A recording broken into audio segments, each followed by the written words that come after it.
पुण्यातील खडकवासला धरणामधून पाण्याचा विसर्ग वाढवला। एकतानगरमध्ये पाणी साचायला सुरुवात। भिडे पूल पाण्याखाली, लष्कराचं पथकही दाखल।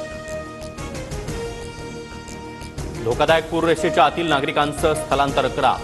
पुण्यातील पूरस्थितीच्या शक्यतेनंतर मुख्यमंत्री अलर्टवर। अजित पवार यांच्याकडून फोनवरून प्रशासनाला सूचना।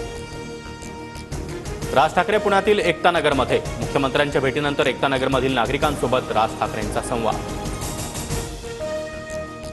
देवेंद्र फडणवीसांनी वाझे आणि परमवीर सिंहांना आरोप करायला लावले। मला क्लीन चिट दिलेला चांदीवाल आयोगाचा अहवाल सरकारनं समोर आणावा, अनिल देशमुखांची मागणी। अनिल देशमुखांनी चांदीवाल आयोगाच्या अहवालाची कॉपी समोर आणली। देशमुखांसाठी कोणतेही पैसे जमा केले नसल्याचं वाझेचं आयोगात उत्तर।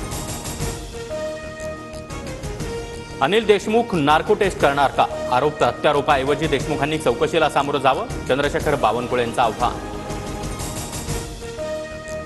जेलमधील गुंडांना आरोप करायला लावले। फडणवीसांनी अशा प्रकारचं राजकारण थांबवावं, त्यामुळे त्यांना लोकसभेला फटका बसला, संजय राऊतांची टीका।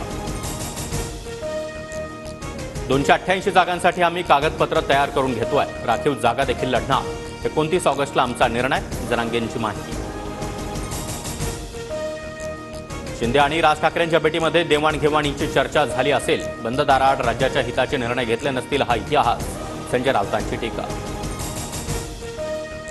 20 सप्टेंबरला आचारसंहिता लागेल, चंद्रकांत पाटलांचा अंदाज। तर ऑक्टोबरमध्ये आचारसंहिता लागण्यापूर्वी काम पूर्ण करणार, नितीन गडकरींचं वक्तव्य।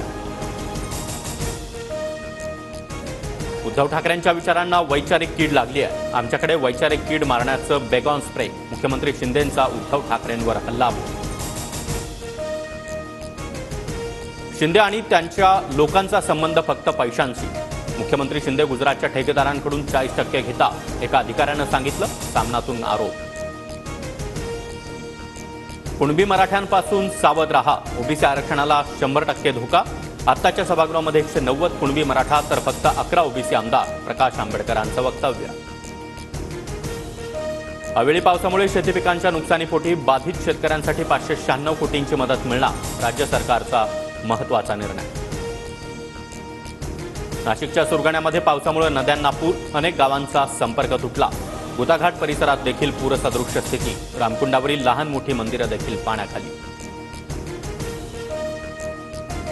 गडचिरोलीच्या भामरागडमधील पर्लकोटा नदीवर 1 फूट पाणी, नदीवरील पूल वाहतुकीसाठी बंद। भामरागड तालुक्याला पुराचा फटका, जनजीवन विस्कळीत। राज्यात पुढील 2 दिवस मुसळधार पावसाचा जोर असणार। आज पुणे साताऱ्याला पावसाचा रेड अलर्ट, तर मुंबई ठाण्यासह कोकणामध्ये जोरदार पावसाची शक्यता।